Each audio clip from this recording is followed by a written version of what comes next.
Be still and know that I am God. The immortal words from Psalm 46. I invite you to be still or find stillness in your moment now as we listen to Andrew Blyth speak about his piece, Still.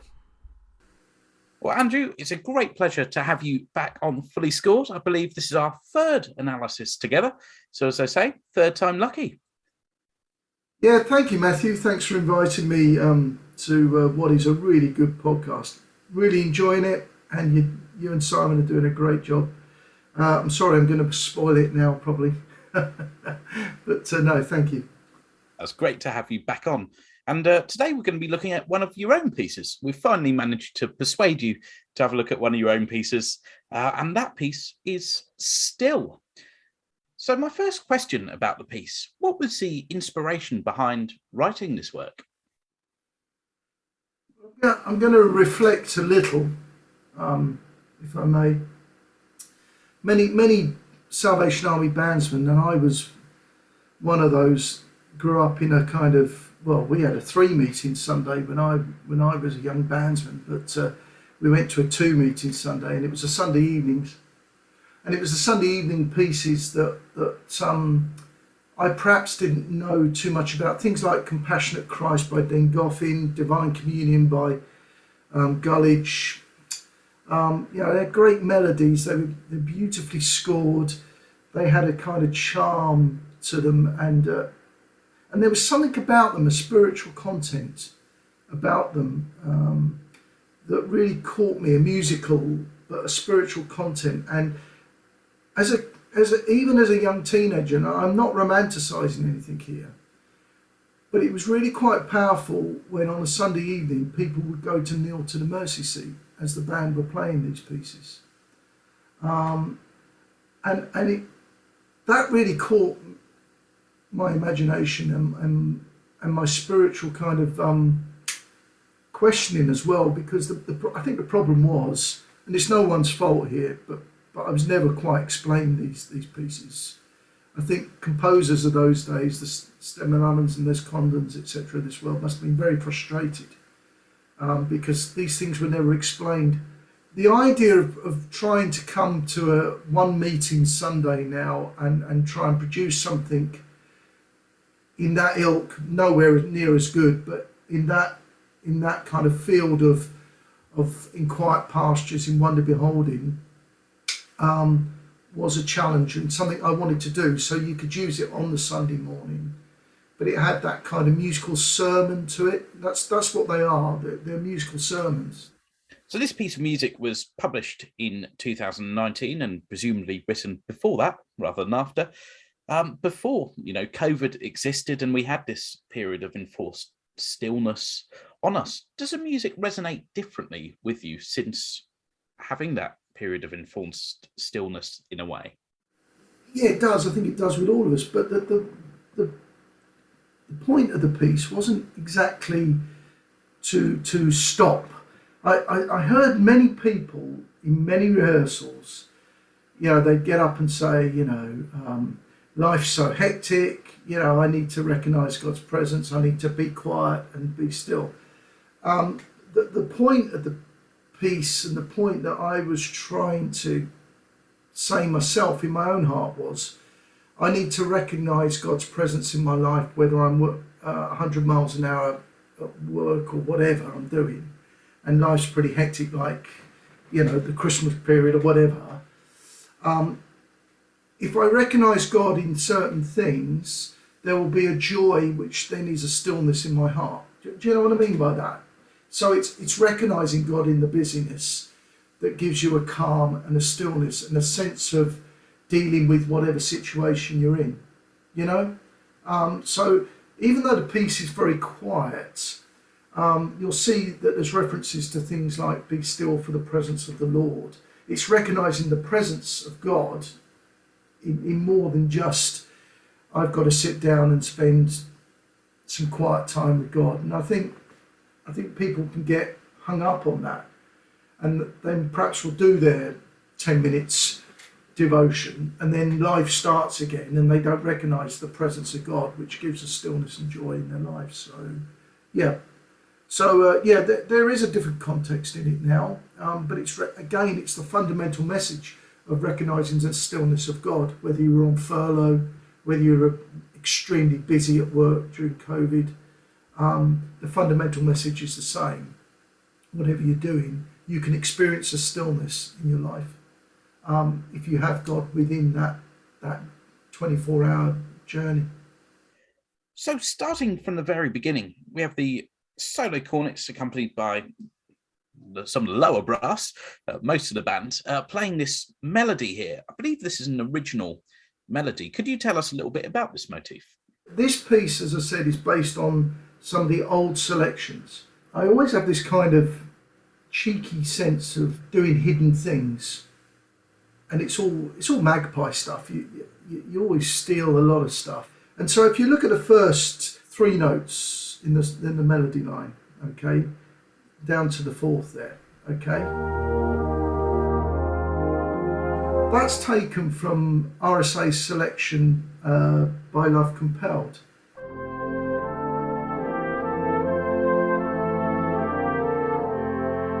So I've taken those notes from what is a beautiful selection by Ray Stemmelanden by Love Compelled. And as with Stemmelanden's by Love Compelled in Quiet Pastures, he gives his kind of thoughts to begin with before he goes into other material. And when I spoke to him about it, it was him saying, this is my introduction, this is my thoughts on this. And so I wanted to do a tune that was literally just my thought on stillness and the presence of God in my life.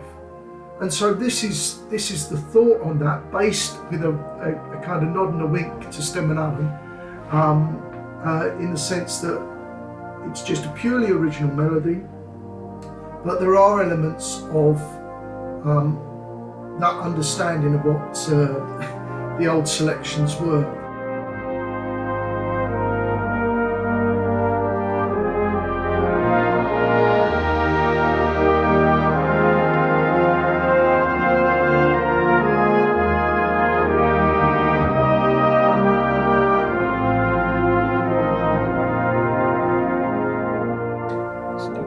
Share the words of that Psalm 91 verse 4 that this piece is based on for our listeners. I can. His huge outstretched arms protect you. Under them you're perfectly safe. His arms fend off all harm. That's the Message version. So and again, his huge outstretched arms protect you. It's not, it's not while you're sitting still, it's during everything. So this kind of comfort and this stillness you can get from God. Under them you're perfectly safe, and that's a tremendous. It was just a comforting verse, and so it's a comforting melody. I think it is. It offers straight away a kind of sense of assurance and safety. That's what I was trying to aim for anyway. Absolutely. I'd say you've achieved it as well. But then there's this sort of sense of vulnerability about 5 bars before A. The music drops down. We have this muted cornet and then the solo lines in the horn and the euphonium. What is this meant to represent? Good question, that, Matthew. You're not bad at this sort of thing now, are you? Had a bit of practice now. It's a good question. So there's a few things about this. First of all, again, it's a nod to In Quiet Pastures and By Love Compelled, because if you look at those selections, towards the end of the introduction, you have a euphonium line on its own. So it's a nod to, musically, a nod to them. We then change the tonality, because if you see throughout the piece with little references, this is a kind of inverted message on Be Still for the Presence of the Lord in the solo horn and the euphonium. And I'm trying to convey here the mystery of Christ. So we can say that his arms protect us, but it's believing in that huge mystery of Christ. The faith thing, to be sure of the things we hope for and to be certain of the things we cannot see. It blows our mind. We I am nowhere near understanding God. And so these little references of be still for the presence of the Lord, the Holy One is here, is the mystery of Christ. And so in changing the tonality, which I do there, I shift, it kind of gives this mystery to it. Yeah. So there's the assurance of the introduction. Then there's the kind of mystery of it. You know, wow. God in the universe is saying that he's going to protect me and I can be still in his presence. The Holy One is within me. Wow. Yeah. So that's hopefully the answer. And so then at section A, we move into the exploration of our first tune, Hide Me Now by Reuben Morgan.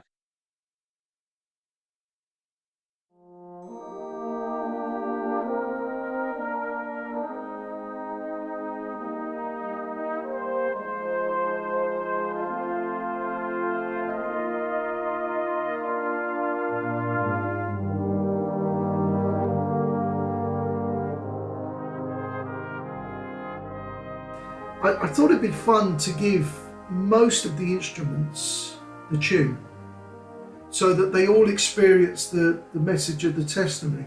So if you see it at A, we start with the solo cornets, and then the horns and flugel have a go. The baritones then take it over with the euphoniums. And then right at the end there, we have the basses just before B.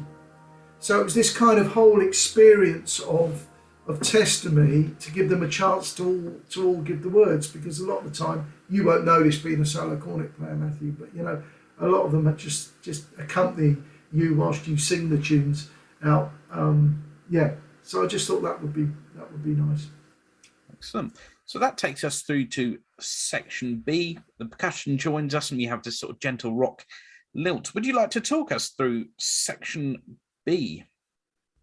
Yeah, I mean, I just wanted to have that assurance. So it's very quiet, very staid at the moment. And then I wanted again this kind of idea that it's not just about quiet stillness, it's about stillness in the busy. And so the full band coming here, and we've got this kind of, at section B, we've got the kit coming, as you say, we've got the phones quite high with the alto lines there. I always like that intensity of sound. And at bar 1, 2, 3, 4, that kind of forte piano, it's all about knowing God in the busy. So it's really kind of lifted here. And so that was the main reason why it kind of lifts at this point.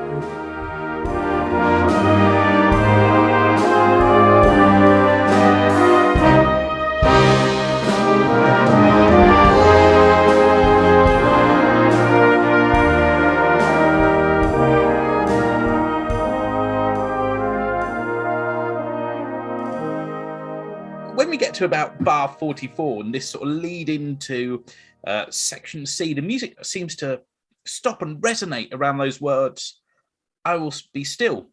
Yeah, I struggled with this, with where I wanted to go with this. And I think it's probably one of my weakest parts here, because I really did struggle with it. But then I thought, well, that's what my faith is. It's a struggle, it's not an easy thing. And so I left it in the end. I thought, okay, this is what it is. But it really is this kind of struggle. I will be still, as you've said, I will be still. Moving into a new key, again, that shifts that kind of uncomfortable feeling, that yearning to want to settle down. And so, I wanted to shift key as well, because I didn't feel still. And actually, when writing it, I didn't feel still, because I wasn't quite satisfied. I think that until we see what we live for, you can never, I think, truly be satisfied. And so, in a sense, this marries this whole thing up. It really was just a please, please, please. And at section C, you see that that final bar, fourth bar in section C, this kind of please help me, to understand that I need you in my life 24/7. That stillness, that security, that, I need to be reminded of that constantly. And so, we get to the point of 4 bars before in C, where it rows and it gets to a real kind of climax. I need help with this.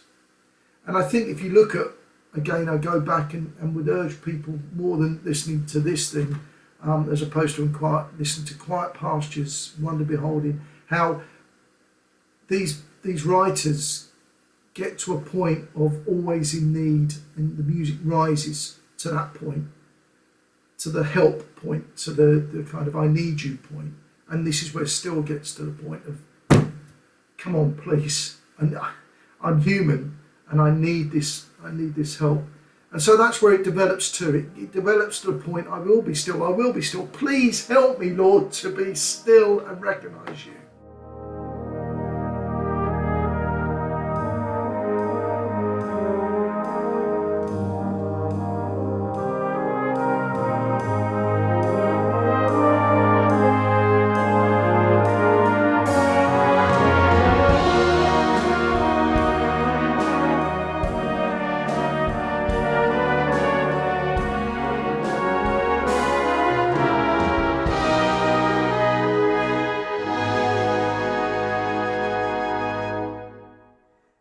So after that question, what is the answer from bar 5 of C onwards?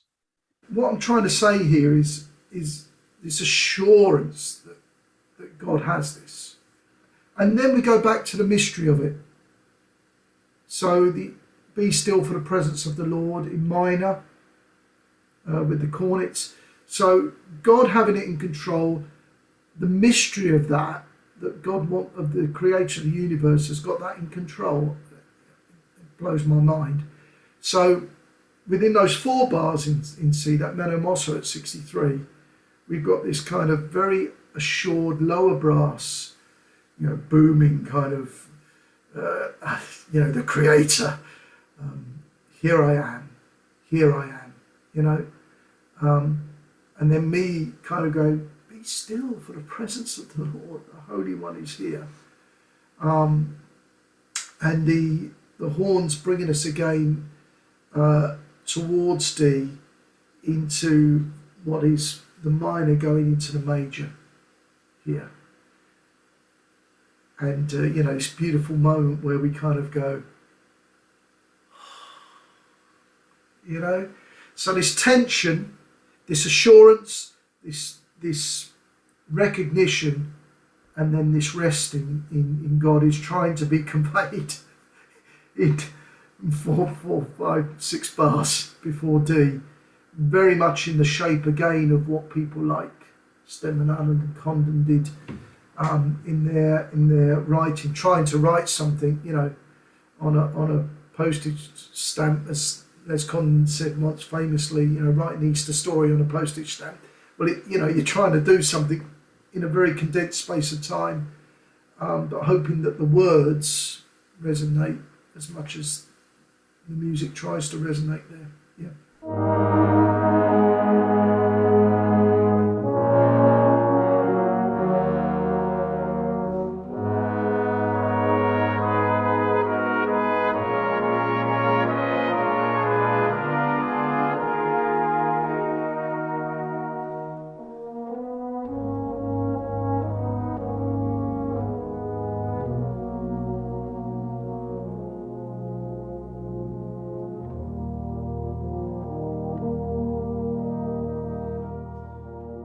So at this point, when we get into that relative major key there, the trombones introduce us to our second main tune of the piece, Repton, Dear Lord and Father of Mankind, by John Greenleaf Whitaker, I believe. I say that I believe because I can't really read my writing on the notes that I've made, so it may be slightly wrong.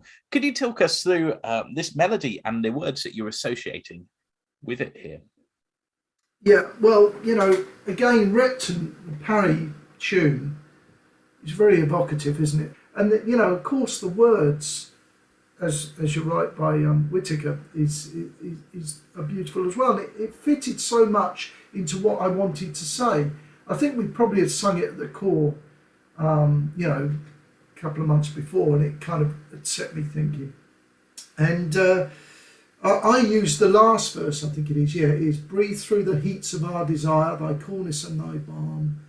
Let sense be dumb, let flesh retire, speak through the earthquake, wind and fire. Speak through those times of busyness, of challenge, of not just being quiet. And then it says, oh still, small voice of calm. And it repeats it, oh still, small voice of calm. So it really wants you to know that, God has that kind of calm and assurance in our lives if we recognise him. And so the reason for the tune was it needed to be used. What a beautiful tune it is. And as an arranger then, you've got the challenge of trying to convey something that is just a little bit different within this context. You don't want to make it too complicated, but you want to make it your own kind of thing. So we start off, as you say, with the trombones. The first bar in D is very much this kind of getting us back into this very kind of zone of recognising the Almighty, of being focused on that.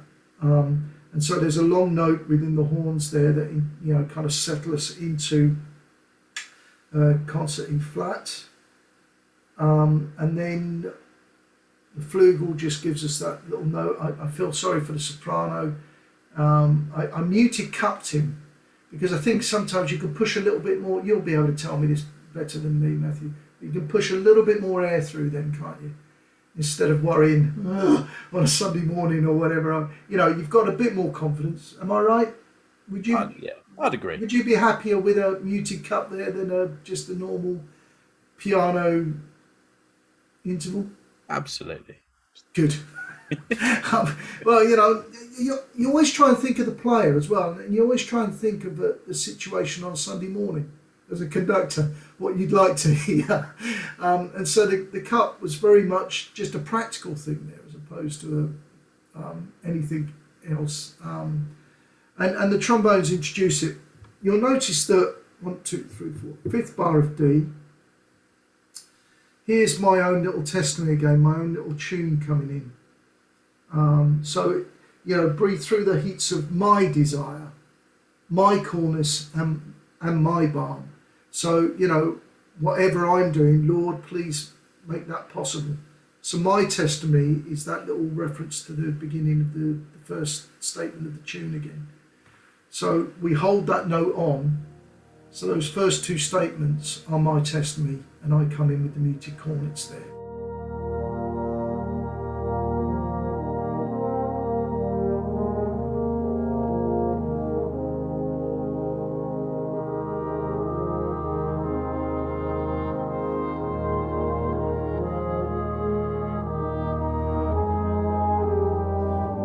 The flugel and solo horn take over.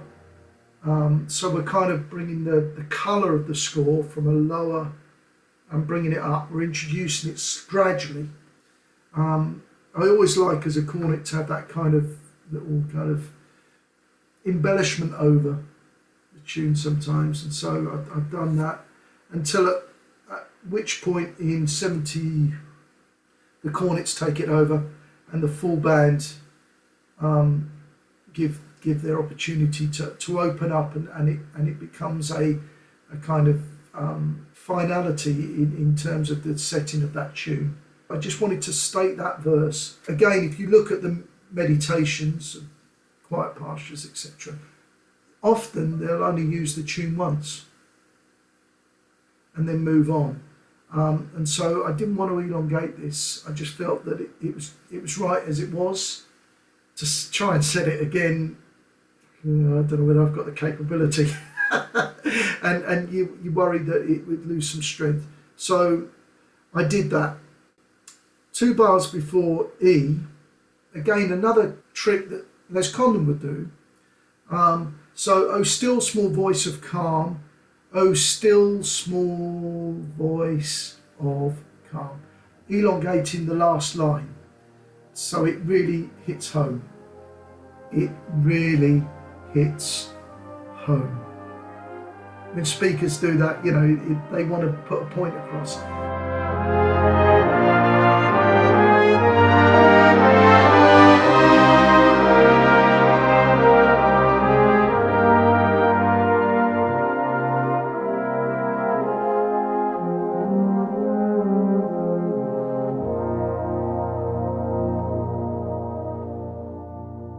And we then go to section E, which finishes right from the beginning, ties the laces up.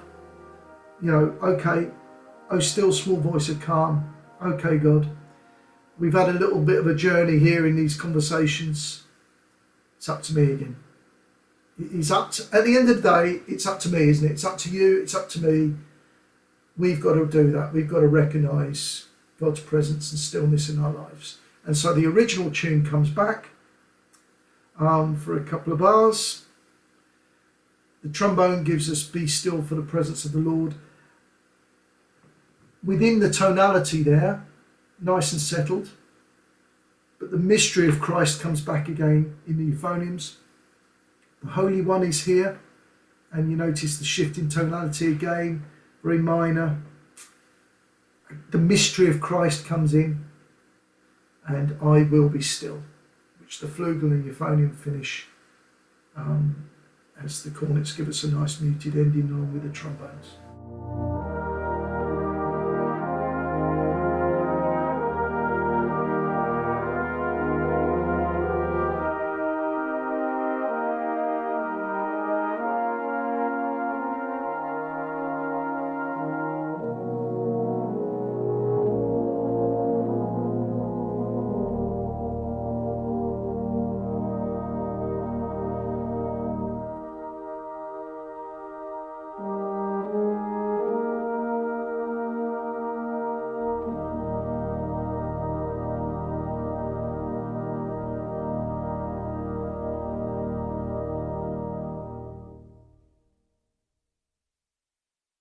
Fantastic.